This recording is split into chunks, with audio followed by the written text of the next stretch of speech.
Tunataka jifunza neno kusema ya kwamba vita ya shetani kuu kwa leo katika hii dunia ni kupiganisha amri za Mungu, hasa Sabato. Vita ya shetani katika hii dunia ni kupiganisha amri 10 za Mungu, hasa Sabato. Sabato aiondoe, Sabato isikubaliwe tena na wanadamu katika kumbukumbu zao, aiondoe.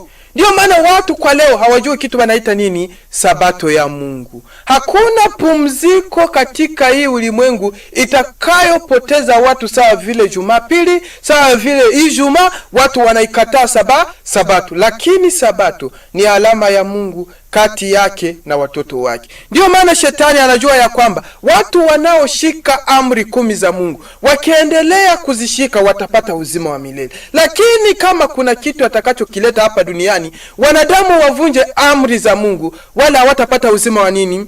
Wa milele. Yesu Kristo akasema ya kwamba alipokuja hapa duniani mwenyewe akashika amri za baba yake. Sasa wao unazivunja. Na mwenyewe akasema katika kitabu ya Yohana sura 14 fungu la 15 ya kwamba basi mkinipenda mtashika amri zangu. Shetani anajua ya kwamba watakaoshika amri za baba yake watapata uzima wa nini? Wa milele. Lakini watakaozivunja wala watapata uzima wa nini? Wa milele. Kwa nini vita ya shetani kwa leo ni kupiganisha amri 10 za